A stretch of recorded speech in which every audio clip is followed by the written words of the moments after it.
तो जैसे कि लास्ट एपिसोड में हमने देखा था, जो योट यांग होती है वो अपने फादर की बातों को सुनने के बाद लिनफी की तरफ देखने लगती है, जिसे देखने के बाद वो ब्लश करते हुए अपने मन में सोचती है कि ये सच में बहुत हैंडसम है। और उसके इतना सोचते के साथ ही अब लिनफी जो होता है उसके पास में सुगाई की कॉल आ जाती है, जिसे देखने के बाद वो बोलता है कि लगता है कि उसने उसका पता लगा लिया। और उसके इतना बोलते कि शादी अब जो है सुकाई होती है वो लिनफी को बताती है कि तियानजुन जो प्रिंसेस लोंगजी है उसने उसका पता लगा लिया है, और उन्होंने बताया है कि उसकी जो लोकेशन है वो ईस्ट फॉरेस्ट के अंदर जो ग्रेट सी के बराबर में जो एक बहुत ही बड़ा रिवर है नॉर्थ में उसी के पास है, क्योंकि जो प्रिंसेस लोंगजी है वो अब मॉडर्न ज़माने से ज़्यादा फेमिलियर नहीं है, तो इसीलिए वो प्रॉपर लोकेशन नहीं बता सकती। जो सुनते के साथ ही लिम्पी जो होता है वो शोगा से बोलता है कि उसे मैंने एक काम दिया था वो इसे भी ढंग से नहीं कर पाई। कहीं ऐसा तो नहीं है कि वो अंधी हो चुकी है, जो कि वो यहाँ पर सही से लोकेशन को भी नहीं देख पा रही है। जो सुनते के साथ ही अब जो शोगाई होती है वो बहुत ही ज़्यादा शौक हो जाती है, और वो चिल्लाते हुए अपने मन में सोचती है कि ये यहाँ पर जेड एम्परर की डॉटर को अंधी बता रहा है।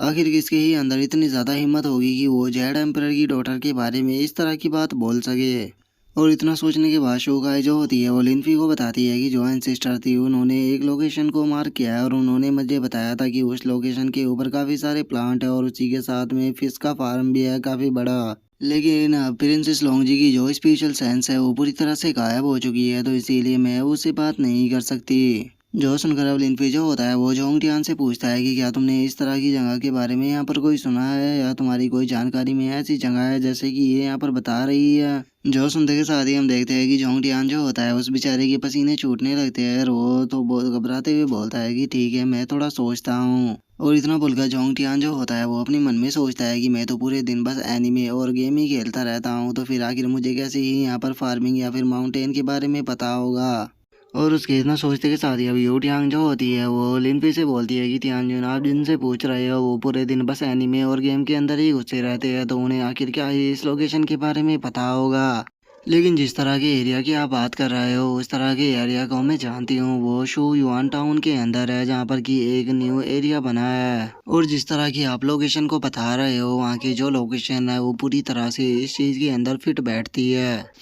जो सुनकर अब जोंगटियान जो होता है वो यूरियांग से बोलता है कि लेकिन मुझे एक चीज़ तो बताओ कि आखिर तुम वहाँ पर कब चली गई, क्योंकि तुम तो बस कॉलेज से घर और घर से कॉलेज ही जाती हो। जो सुनकर यूरियांग जो होती है वो उसको बताती है कि मैं एक बार वहाँ पर अपने दोस्तों के साथ में घूमने के लिए गई थी, क्योंकि हम सभी का फिशिंग करने का प्लान था। जो सुनते के साथ ही तो अब जो जोंगटियान होता है वो गुस्से में उसके ऊपर चिल्लाना स्टार्ट कर देता है, और वो उसके ऊपर चिल्लाते हुए बोलता है कि लिटिल गला की तुम इतनी बड़ी कब से हो गई जो कि तुम मुझे बिना बताए ही ऐसी जगह पर जाने लगी। कहीं तुम्हारा कोई सीक्रेट लवर तो नहीं है, कहीं उसके साथ में तुम नाइट तो नहीं बिता रही हो। अगर तुम ऐसा कर रही हो तो मुझे इससे प्रॉब्लम नहीं है, लेकिन वो बंदा अमीर होना चाहिए और उसके पास में काफ़ी सारा पैसा भी होना चाहिए, नहीं तो मैं तुम्हारे रिलेशन को बिल्कुल भी आगे चलने नहीं दूंगा। और उसके इतना बोलते के साथ ही यू टियांग जो होती है वो लिनपी के पीछे जाकर छुप जाती है, और वो जोंग टियान को चिढ़ाते हुए उसे बोलती है कि अगर तुम मुझे मारना चाहते हो तो अब क्यों नहीं मारते। और उसके इतना बोलते के साथ ही अब लिनपी जो होता है वो याओ गैंग और मोलिंग से बोलता है कि तो चलो फिर शू युआन टाउन के अंदर चलते हैं। जो सुनते के साथ ही वे दोनों भी ओके बोल देती है। जो सुनकर जोंग टियान जो होता है वो लिनपी से बोलता है कि तियानजुन मैं भी आपके साथ में चलना चाहता हूँ। जो सुनकर लिनपी जो होता है वो उससे बोलता है कि नहीं तुम यहीं पर ही रुको। और इतना बोलते के साथ ही अब लिनपी जो होता है वो वहाँ पर पोर्टल को ओपन करते हुए उनसे बोलता है कि ठीक है चलो यहाँ से चलते हैं। और इतना बोलकर वो अपने मन में सोचता है कि यहाँ पर जो याओ गैंग और जो मोलिंग है उन दोनों को ये उससे नफरत है, लेकिन यहाँ पर जो जोंग टियान है उसका इस बैटल के अंदर पार्टिसिपेट करने का कोई भी रीज़न नहीं है, तो इसे ले जाकर कोई भी फ़ायदा नहीं है। और इतना सोचते के साथ ही लिनपी जो होता है वो याओ गैंग और मोलिंग को लेकर वहाँ से चला जाता है। जो देखने के बाद यू टियांग जो होती है वो जोंग टियान से बोलती है कि यहाँ तक कि तियानजुन भी तुम्हें अपने साथ में लेकर नहीं जा रहे, तुम्हें तो मार्शल आर्ट से संन्यास ले लेना चाहिए। जो सुनते के साथ ही अब जोंग डियान जो होता है वो लंबी लंबी फेंकते हुए उससे बोलता है कि बच्ची अभी तुम मेरे बारे में जानती ही क्या हो, तुमने आज तक मेरी स्किल को देखा ही कहाँ है। मैं एक अनबीटेबल मास्टर हूँ जिसे कि कोई भी नहीं हरा सकता स्वॉर्डमैनशिप में। जो सुनते के साथ ही जोंग डियान जो होती है वो अपने फ़ोन को निकाल लेती है, और वो अपने फ़ोन को निकाल कर उसमें किसी नंबर को डायल करते हुए बोलती है कि अच्छा तो तुम अनबीटेबल मास्टर हो, रुको मैं ज़रा मेंटल हॉस्पिटल में कॉल कर दूँ क्योंकि तुम्हें वहाँ की ज़रूरत है। लेकिन उसकी इस बात को सुनने के बाद भी जो जोंग जियान होता है वो अपनी हरकतों से बाज नहीं आता और वो फाइटिंग का पोज लेते हुए उसे बोलता है कि बच्ची, शायद लगता है कि तुम मेरी पावर को अंडर एस्टिमेट कर रही हो। जो सुनकर यो टियांग जो होती है वो उसे बोलती है कि अपनी इन बच्चों वाली हरकतों को बंद कर दो, क्योंकि तुम अब कोई बच्चे नहीं हो। जो सुनते के साथ ही जो जोंग जियान होता है वो रोते हुए उससे बोलता है कि मेरी बात के ऊपर यकीन तो करो, अगर तुम्हें यकीन नहीं है तो मैं तुम्हें फाइटिंग करके दिखा सकता हूँ। लेकिन हम देखते हैं कि यो टियांग जो होती है वो उसकी बात के ऊपर बिल्कुल भी ध्यान ना देते हुए वहाँ से चली जाती है। जो देखने के बाद अब जोंग टियान जो होता है वो रोते हुए बोलता है कि लगता है कि मैंने इसके लोग कम्प्लीटली इसके ट्रस्ट को खो दिया है। और इतना बोलकर जोंग टियान जो होता है वो एकदम से सीरियस हो जाता है और वो सीरियस होते हुए बोलता है कि चलो, इस चीज़ से कोई भी फर्क नहीं पड़ता है, क्योंकि मैं ऐसे भी बहुत ज़्यादा खुश हूँ और मुझे उम्मीद है कि मुझे अपनी लाइफ के अंदर कभी भी इस स्वॉर्ड की यूज करने की ज़रूरत नहीं पड़ेगी। और इतना बोलते के साथ ही वो अपनी स्वॉर्ड को वापस रख लेता है। जिसके बाद अब हमें जो राइटर होता है वो जोंग टियान के बारे में बताता है कि जो जोंग टियान है वो कहीं पर भी क्यों ना चले जाए या लोग उसके बारे में कुछ भी क्यों ना सोचे, लेकिन उसके बाद भी उसे इस चीज़ से कोई भी फर्क नहीं पड़ता। और उसकी जो स्वॉर्ड है उस सभी को लगता है कि बस वो उसे अपने पास में शो ऑफ के लिए रखता है, लेकिन वो उसे शो ऑफ के लिए नहीं रखता, बल्कि इसकी जो स्वॉर्ड है वो किसी और को बिलोंग करती है, जो कि एक फीमेल स्वॉर्ड मास्टर थी जिसका नाम कि शाकुरा माई था, जिसे कि एज ऑफ द विंड भी कहा जाता था। और राइटर के इतना बोलते के साथ ही हमारा व्यू जो होता है वो शो युवान टाउन के अंदर आ जाता है, जहाँ पर कि लिनफी जो होता है वो दोनों लड़कियों के साथ में आ चुका होता है। और वहाँ पर आने के बाद वो बोलता है कि लो, फाइनली हम यहाँ पर आ गए। और लिनफी के इतना बोलते के साथ ही हम देखते हैं कि जो मॉलिंग होती है उसके आसपास में ब्लैक कलर का ऑरा घूमने लगता है, जिसका उसे काफ़ी अनकंफर्टेबल फील हो रहा होता है। जो देखकर वो शौक होते हुए बोलती है कि आखिर मुझे क्या हो रहा है, मैं यहाँ पर इतना ज़्यादा अनकंफर्टेबल फील क्यों कर रही हूँ। और इतना बोलकर वो ज़मीन पर गिरने ही वाली होती है, लेकिन तभी जाओ गैंग जो होती है वो उसे पकड़ते हुए बोलती है कि मॉलिंग क्या हुआ। जो सुनकर अब लिनफी जो होता है वो याओ गैंग को बताता है कि ये ब्लैक लैश है उस पर्सन की पावर का जिसके ऊपर कि इसके दादा ने अपनी स्पेल को लगाया था। और इतना बोलते के साथ ही लिनफी जो होता है वो मॉलिंग के ऊपर से वो ब्लैक कलर के ऑरा को हटाते हुए बोलता है कि लेकिन ये ऑरा इतना भी पावरफुल नहीं है कि ये यहाँ पर तुम्हें नुकसान पहुँचा सके। और लिनफी के इतना बोलते कि शादी मॉलिंग जो होती है वो थोड़ा शौक होते हुए लिनफी से बोलती है कि मास्टर, उस पर्सन की जो पावर है वो सच में बहुत ही ज़्यादा टेरिफाइंग है। जो सुनकर लिनफी जो होता है वो मॉलिंग की तरफ देखते हुए बोलता है कि क्या कहा तुमने, उसकी पावर टेरिफाइंग है, लेकिन मुझे तो उसकी पावर बस नॉर्मल लग रही है। जो सुनकर मॉलिंग जो होती है वो भी लिनफी की तरफ देखते हुए अपने मन में सोचती है कि हाँ सही है, यहाँ पर सबसे ज़्यादा वैसे भी टेरिफाइंग चीज़ तो तुम ही हो, जो कि एक चलता फिरता पाँव में कोई पता नहीं कहाँ पर फट जाए। और उसके इतना सोचते के साथ ही वो मियाओ गैंग को देखते हैं, जिसे भी कि वहाँ पर बहुत अजीब फील हो रहा होता है। और वो अपने मन में सोचती है कि ये फीलिंग उसी पर्सन की है। और अब याओ गैंग को ऐसे घबराता हुआ देख कर लिनफी जो होता है वो याओ गैंग के पास में आ जाता है। और वो याओ गैंग के पास में आने के बाद उसे समझाते हुए बोलता है कि तुम्हें घबराने की ज़रूरत नहीं है, जब तक मैं यहाँ पर हूँ मैं तुम्हें कुछ भी नहीं होने दूंगा। और इतना बोलकर लिनफी जो होता है वो ऊपर की तरफ देखने लगता है। और वो ऊपर की तरफ देखते हुए बोलता है कि वो लगता है कि उन लोगों ने यहाँ पर हमारी लोकेशन के बारे में पता कर लिया।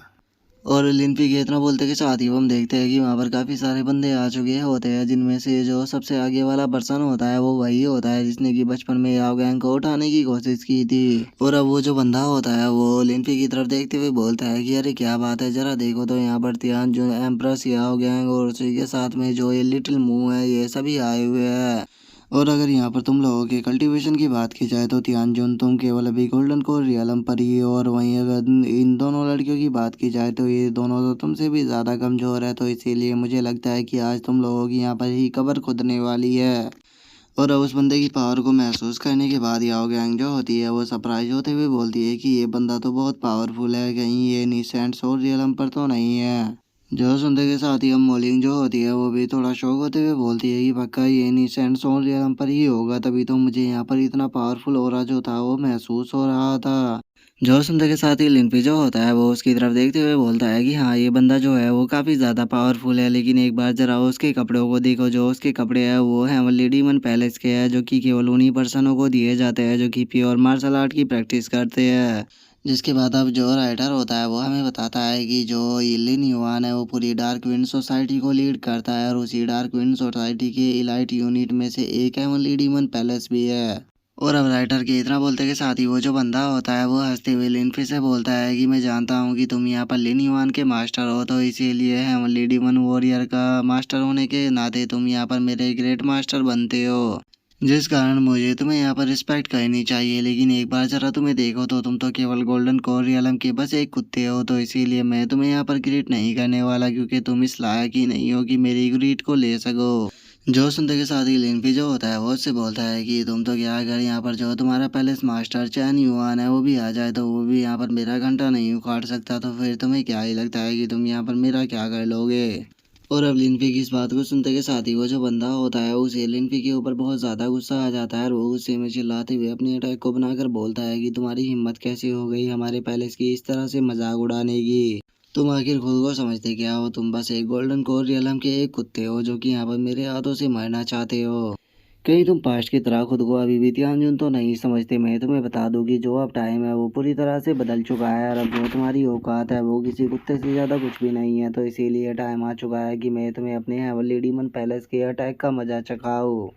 और उसके इस अटैक के कारण हम देखते हैं कि जो आसमान होता है वो पूरी तरह से ब्लैक पड़ जाता है, जिसके बाद अब हम थोड़ी दूर खड़े हुए कुछ लोगों को देखते हैं जो कि इसी चीज़ को देख रहे होते हैं और वो इस चीज़ को देखने के बाद थोड़ा शौक होते हुए बोलते हैं कि एग्जैक्टली यहाँ पर हो क्या रहा है,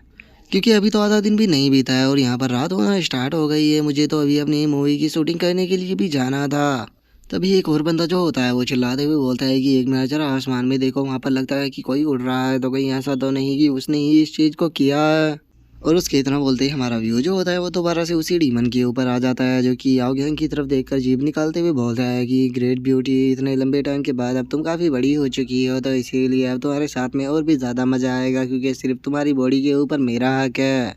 क्योंकि तुम्हारी बॉडी को देखकर मैं बता सकता हूँ कि तुमने अब मार्शल आर्ट की प्रैक्टिस करना भी स्टार्ट कर दिया है और तुम यहाँ पर मार्शल ग्रैंड मास्टर के लेवल पर पहुँच चुकी हो, तो इसका मतलब अब तुम यहाँ पर और भी ज़्यादा इंजॉय दोगी। जो सुनते के साथ ही अब याओ गैंग जो होती है उसे काफ़ी ज़्यादा गुस्सा आ जाता है और वो गुस्से में उसे गाली देना स्टार्ट कर देती है। जिसके बाद हम लिनफी को देखते हैं जो कि गुस्से में देखते हुए उस डीमन से बोलता है कि अपने मुंह को बंद करो, और इतना बोलते ही हम देखते हैं कि लिनफी जो होता है वो एक स्वॉर्ड अटैक को बनाकर सीधे उसकी तरफ शूट कर देता है। जिसे देखते के साथ ही वो जो डीमन होता है वो भी वहाँ पर अपने सिंबल अटैक को बनाना स्टार्ट कर देता है और उसे बनाते हुए हंसकर अपने मन में सोचता है कि ओ, मुझे नहीं लगा था कि मैं इसे यहाँ पर इतनी जल्दी गुस्सा भी दिला दूंगा। वैसे तो ये यहाँ पर बहुत ही ज़्यादा काम रहने की कोशिश कर रहा था, लेकिन मुझे नहीं लगा था कि इसकी सोच इतनी छोटी होगी कि ये इतनी छोटी सी बात के ऊपर ही गुस्सा हो जाए। इसका मतलब जो रूमर थे वो पूरी तरह से सच थे कि जो तियानजुन है वो रीइंकार्नेशन के बाद अब केवल गोल्डन कोर रियलम पर ही है, और अब इसके इस रिएक्शन को देखने के बाद मैं इस चीज़ के बारे में श्योर हो चुका हूँ कि हाँ, ये गोल्डन कोर रियलम का ही कल्टीवेटर है।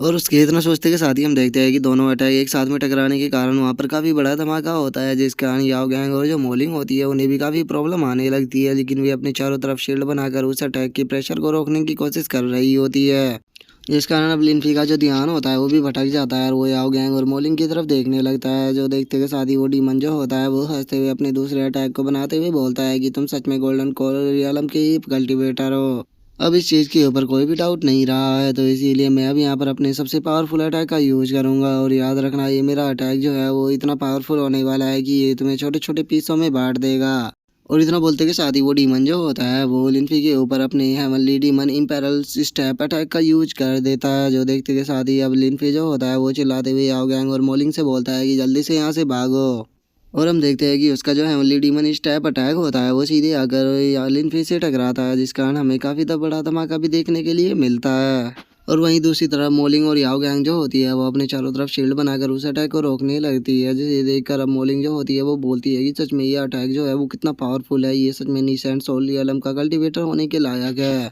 और इतना बोलते के साथ ही अब मोलिंग और याओ गैंग जो होती है वो एक दूसरे की तरफ देखने लगती है और वो एक दूसरे की तरफ देखते हुए बोलती है कि ये तो केवल नीसेंट सोल रियलम पर है ना, तो क्या जो अभी भी लिनफी है वो यहाँ पर मजे के मूड में है, जो कि वो इसे यहाँ पर ख़त्म नहीं कर रहा। जिसके बाद अब हमारा व्यू जो होता है वो एक हेलीकॉप्टर के ऊपर आ जाता है जो कि दूर से इसी सब चीज़ों के ऊपर नज़र रख रहा होता है, और उसके बाद हम एक दूर किसी पर्सन को देखते हैं जो कि यहाँ पर अपने साथियों से बोलता है कि क्या तुम्हें पता लगा कि इन धमाकों का आखिर रीज़न क्या है। जो सुनते के साथ ही एक साइंटिस्ट जो होता है वो वहाँ पर आ जाता है और वहाँ पर आने के बाद उस चीफ से बोलता है कि चीफ, अगर रिपोर्ट की माने तो हम इस रिजल्ट पर पहुँचे हैं कि ये जो कुछ भी हो रहा है इसे रोका नहीं जा सकता। जो सुनते के साथ ही वो चीफ और जो एक और लड़का होता है वो दोनों बहुत ही ज़्यादा शौक हो जाते हैं और वे शौक होते हुए बोलते हैं कि क्या ये अनस्टॉपेबल है। जो सुनते के साथ ही अब जो साइंटिस्ट होता है वो उनको बताता है कि डॉक्यूमेंट्स के हिसाब से जो डाउकी पैलेस और लोंगियान पैलेस है इनके पास में इस तरह के मार्शल आर्ट है जिनके की नॉर्मल अटैक भी किसी ब्लास्टर से कम नहीं होते और इनके लिए ये बहुत सी मामूली सी बात है कि ये अपने अटैकों से फायर और आइस को बना देते हैं।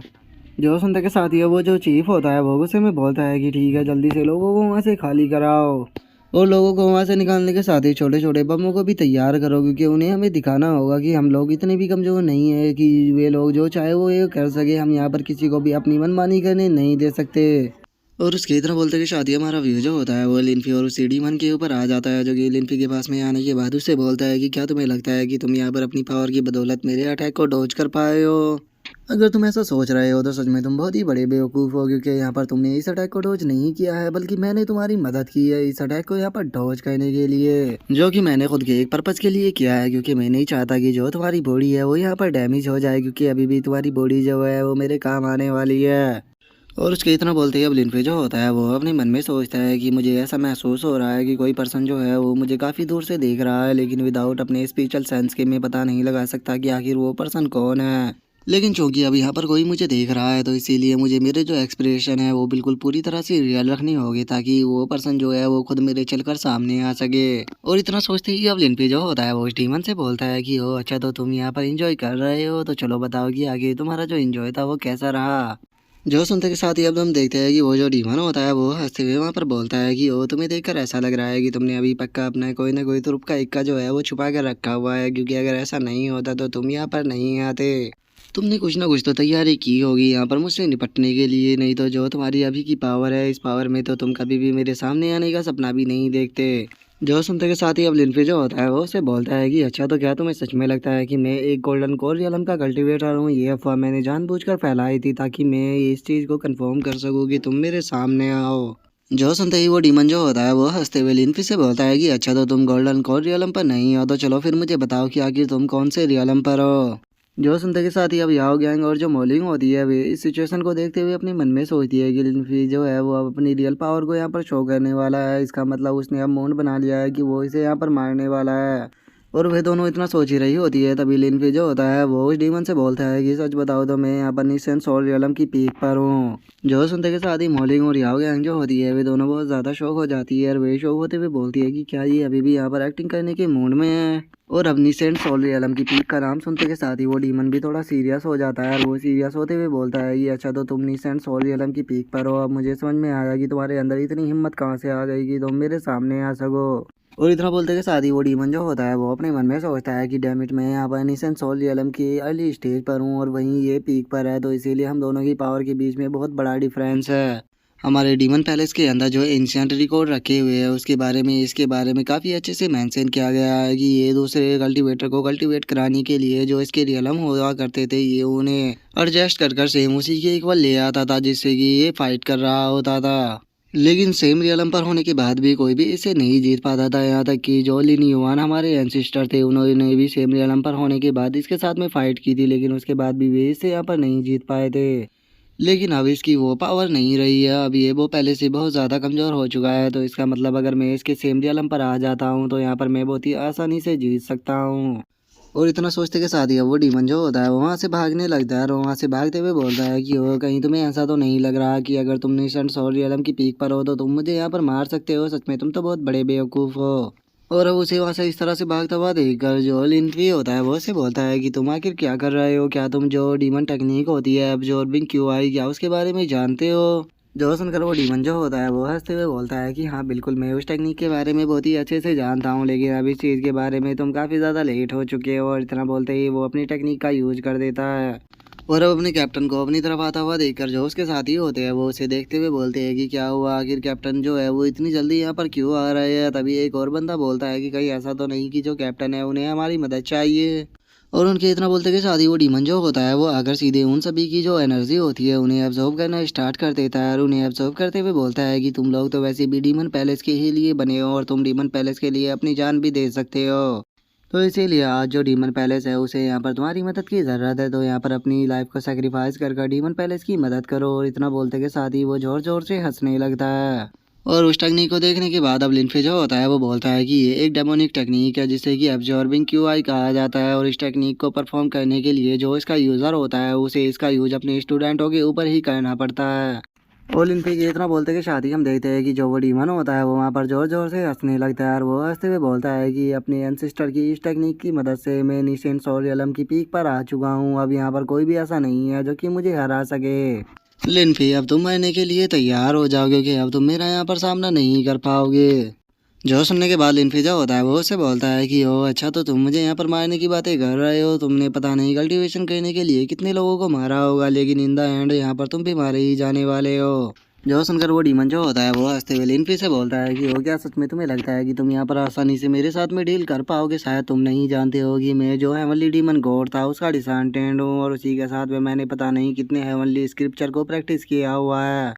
और अगर हेवनली डीमन पैलेस के कैप्टनों की बात की जाए तो मैं उनमें 7th रैंक पर आता हूँ। जो सुनते के साथ ही लिनफी जो होता है वो उसकी मजे लेते हुए बोलता है कि ओ अच्छा, तो तुम 7th रैंक पर हो, लेकिन 7th रैंक तो इन सब में सबसे नीचे है, इसका मतलब तुम सभी में सबसे ज़्यादा कमज़ोर हो। जो सुनते के साथ ही हम देखते हैं कि वो जो डीमन होता है उसे बहुत ज़्यादा गुस्सा आ जाता है, और वो गुस्से में चिल्लाते हुए बोलता है कि बास्टर्ड, तुम्हारी हिम्मत कैसे हुई यहाँ पर मेरा इस तरह से मजाक उड़ाने की? मैं तुम्हें जिंदा नहीं छोड़ूंगा।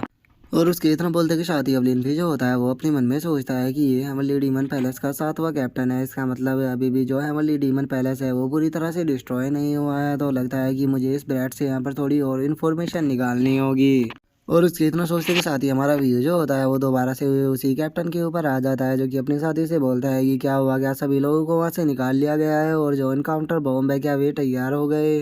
जो सुनते के साथ ही अब जो वो दूसरे वाला बंदा होता है वो चीफ से बोलता है कि चीफ, वहाँ पर केवल लिनफी है और उसके साथी और जिसके साथ में वो फाइट कर रहा है उन्हें छोड़कर बाकी सभी लोगों को वहाँ से निकाल लिया गया है, तो अब हमें ऑर्डर दीजिए क्योंकि हम पूरी तरह से तैयार है। और उसके इतना बोलते के साथ ही अब जो चीफ होता है वो भी स्क्रीन की तरफ उसी डीमन को देखने लगता है, और वो उस डीमन को देखते हुए बोलता है कि चाइना की सिक्योरिटी के लिए हम इस तरह के मॉन्स्टरों को जिंदा रहने नहीं दे सकते, हमें इन सभी को ख़त्म करना ही होगा। तो इसीलिए जल्दी से बम को तैयार करो। मैं जानता हूँ कि जो लिनफी है वो बहुत ही अच्छा पर्सन है, लेकिन उसे भी यहाँ पर मरना होगा, और वो मरने के बाद हम लोगों के लिए एक हीरो कहलाएगा। और उसके इतना बोलते के साथ ही अब हम उसी डीमन को देखते हैं जो कि वहाँ पर मौजूद पत्थरों से एक अपने बहुत ही पावरफुल अटैक को बनाने लगता है, और उसे बनाते हुए बोलता है कि लिनफी अब तो मरने के लिए तैयार हो जाओ। और इतना बोलते के साथ ही अब हम देखते हैं कि वो अपने अटैक को सीधे जमीन की तरफ शूट कर देता है।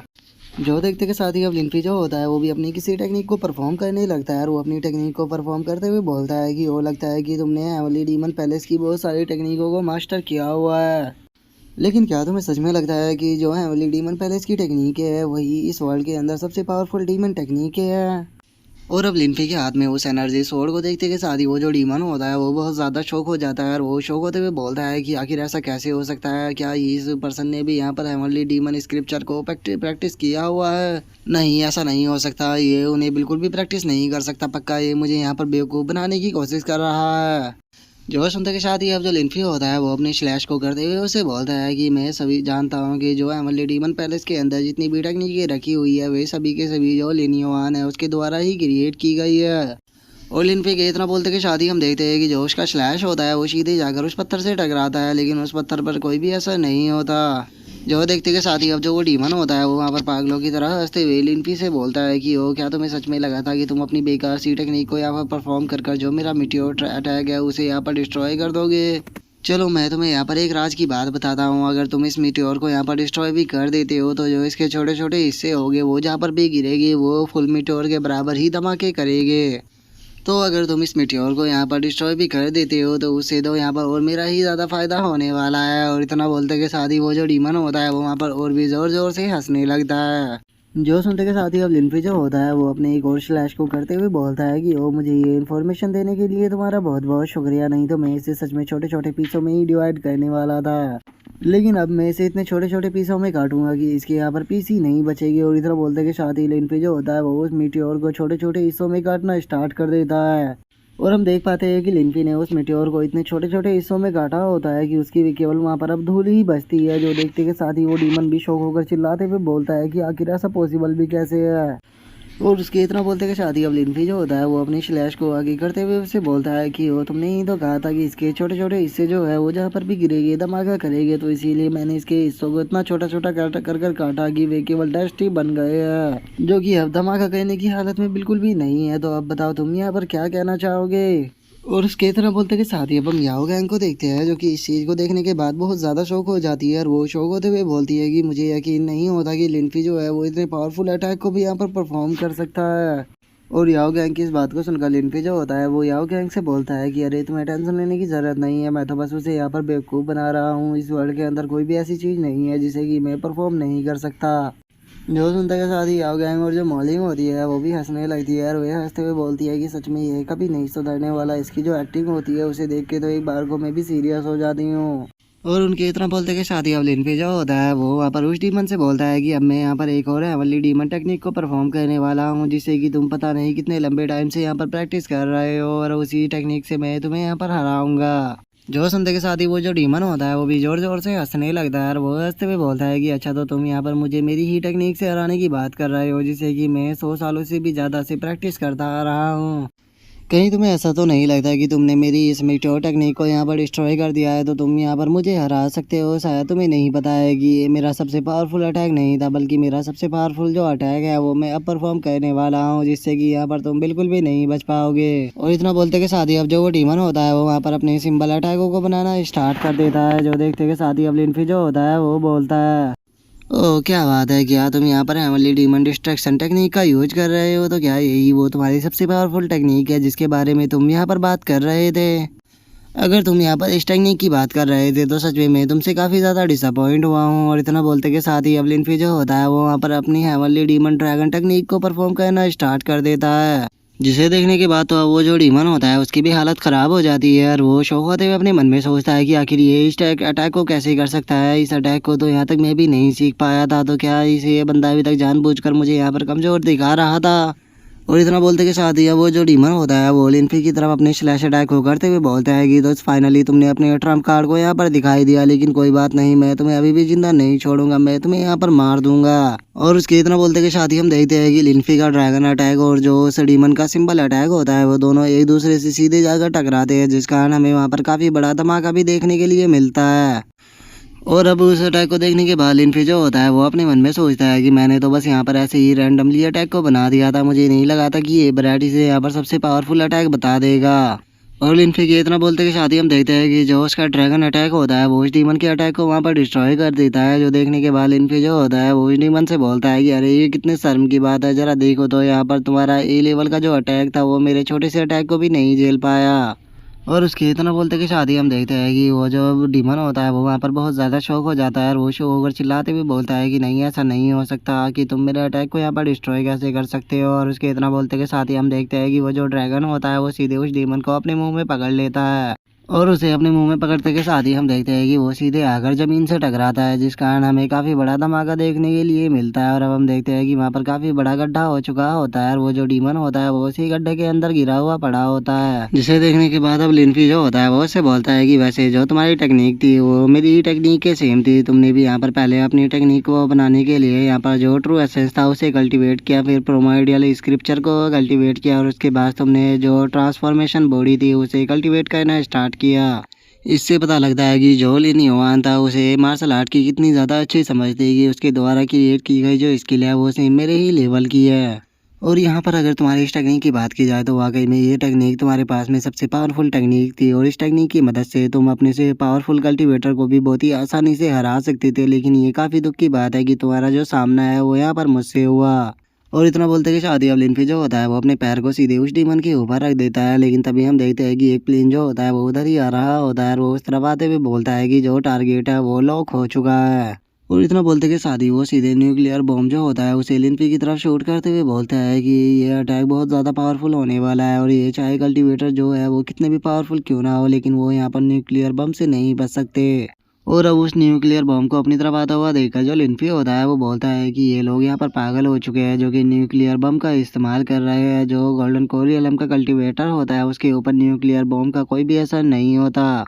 और इतना बोलते के साथ ही अब लिनफी जो होता है वो वहाँ पर अपने किसी स्पेल को करने लगता है जो कि देखने में काफ़ी खूबसूरत भी होता है। और अब लिनफी जो होता है वो बोलता है कि यहाँ से दफ़ा हो जाओ। और इतना बोलते के साथ ही हम देखते हैं कि वो न्यूक्लियर बॉम्ब जो होता है वो सीधे जाकर वहाँ पर फटता है। और अब हम वहाँ से बहुत दूर दो वर्करों को देखते हैं जो कि इस न्यूक्लियर बॉम्ब के धमाके को देख रहे होते हैं। और उनमें से एक बंदा बोलता है कि ये तो मशरूम लग रहा है, जो सुनकर दूसरा बंदा बोलता है कि वो मशरूम नहीं गधे, वो न्यूक्लियर बॉम्ब का धमाका है। आखिर पीरल सिटी के अंदर हो क्या रहा है। और उन लोगों के इतना बोलते के साथ ही हम देखते हैं कि जो न्यूक्लियर बॉम्ब होता है उसके नीचे से वहाँ पर एक एनर्जी सी निकलने लगती है जो कि उस पूरे के पूरे धमाके को एक गोले में बदलना स्टार्ट कर देती है। जो देखते के साथ ही वहाँ पर खड़े हुए लोग जो होते हैं वो शौक होते हुए बोलते हैं कि आखिर ये क्या हो रहा है। ऐसा लग रहा है कि जैसे कि कोई न्यूक्लियर बॉम्ब को गोले के अंदर कैद कर रहा हो। और उन लोगों के इतना बोलते के साथ ही हम लिनफी को देखते हैं जिसने कि उस न्यूक्लियर बॉम्ब को एनर्जी के अंदर बंद कर रखा होता है। और वो उसे देखते हुए बोलता है कि जो न्यूक्लियर बॉम्ब होता है वो बहुत पावरफुल होता है लेकिन कल्टीवेटर के लिए ये मीनिंगलेस है। और लिनफी के इतना बोलते के साथ ही हम देखते हैं कि जो न्यूक्लियर बॉम्ब का धमाका होता है वो धीरे धीरे कर कर ख़त्म होने लगता है। जिसे देखने के बाद तो जो वो चीफ होता है वो भी अपने सर को पकड़ कर चिल्लाने लगता है। और वहीं जो उसका दूसरा साथी होता है वो उससे बोलता है कि चीफ जो लिनफी है वो तो वहाँ पर उस गाय से भी ज़्यादा स्ट्रॉन्गर लग रहा है, तो फिर हमें क्या करना चाहिए, क्या हमें दोबारा से अटैक करना चाहिए। जो सुनकर वो जो चीफ होता है वो उस बंदे से बोलता है कि क्या तुमने नहीं देखा कि जो न्यूक्लियर बॉम्ब था उसने उसे भी कितनी आसानी से रोक लिया, तो फिर आखिर हम न्यूक्लियर बॉम्ब से बड़ा अटैक उसके ऊपर क्या ही करेंगे, हम नहीं पहुंचा सकते चाहे कितनी भी कोशिश क्यों ना कर ले। और दूसरी बात जो लिनफी है वो यहाँ पर उस डीमन को हरा रहा है, ना कि उस डीमन की तरफ से फाइट कर रहा है। तो एक तरह से देखा जाए तो वो यहाँ पर हमारी ही साइड है। तो इसीलिए जल्दी से जितने भी प्लेन है उन सभी को वापस बुलाओ क्योंकि हम उसे वहाँ पर डिस्टर्ब नहीं करना चाहते, क्योंकि वो हमारा प्रोटेक्टर है। जो सुनते के साथ ही वो दूसरा बंदा भी ओके बोल देता है। और अब जो वो चीफ होता है वो अपने मन में सोचता है कि हम यहाँ पर एक मॉडर्न जमाने के अंदर जी रहे थे जिसके अंदर कल्टीवेटर होगी कोई भी मीनिंग नहीं थी, लेकिन अब लगता है कि जो ये एरा है ये दोबारा से चेंज होने वाला है। और पता नहीं ये हमारे लिए वरदान होगा या श्राप होगा, इस बारे में तो फ्यूचर के अंदर ही पता लगेगा। और उसके इतना बोलते ही हमारा व्यू जो होता है वो उसी डीमन के ऊपर आ जाता है जिसके ऊपर ये लिनफी ने अपने पैर को रखा हुआ होता है। और जो वो डीमन होता है वो चिल्लाते हुए लिनफी से बोलता है कि अगर तुम्हारे अंदर हिम्मत है तो फिर तुम मुझे यहाँ पर क्यों नहीं मारते हो। और अब उस डीमन के इतना बोलते ही हमारा आज का एपिसोड जो होता है वो यहीं पे कंप्लीट हो जाता है। तो नेक्स्ट एपिसोड में देखें कि आगे क्या होता है। अगर आप लोगों को वीडियो अच्छी लगी हो तो लाइक करना, चैनल को सब्सक्राइब करना। मैं मिलता हूँ नेक्स्ट एपिसोड में, तब तक के लिए बाय बाय गाइस।